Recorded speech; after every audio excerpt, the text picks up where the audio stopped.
Miriam Williamson, how are you? And welcome to Kandos. Tell us the story. I'm very well, thank you. I'll tell you a story. Okay, I was born in Kandos. My family had been here for a couple of generations. I was born in Ralston Hospital.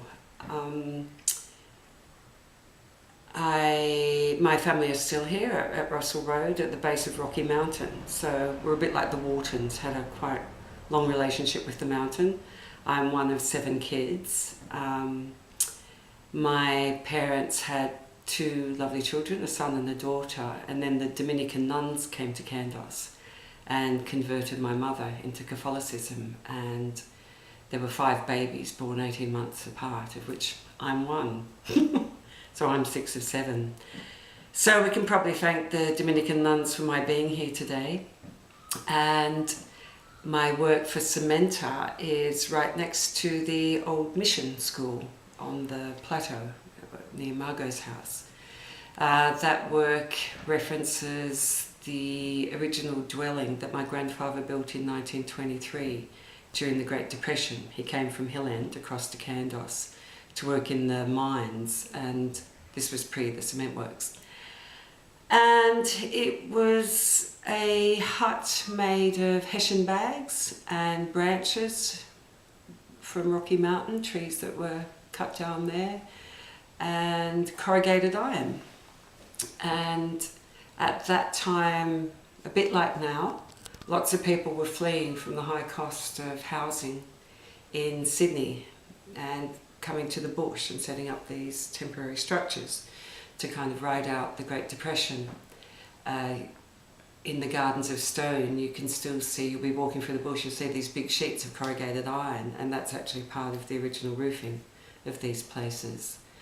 There was one between here and Ralston, and it was a township, or a temporary township, of these bag huts, and it was known as Criminal Hill, because whatever went wrong in town, the people at the hill were blamed for it, a bit like a gypsy camp. And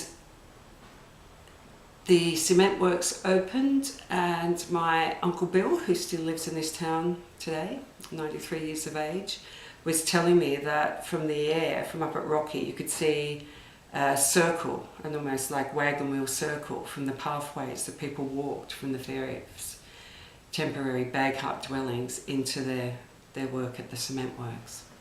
So that's basically the sort of historical and familial connection to my work. Kandos, the town itself, if I could take you back in time to the late 60s, early 70s, you wouldn't recognise it. It was a filthy little town.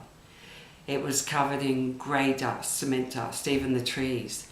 So everybody's roof was the same colour, this soft velvety grey, and when it rained, we could sit on our front veranda and just watch roofs appear, a red roof, a green roof, a blue roof, a terracotta roof, all of a sudden, with this grey sludge dripping off it from the gutters.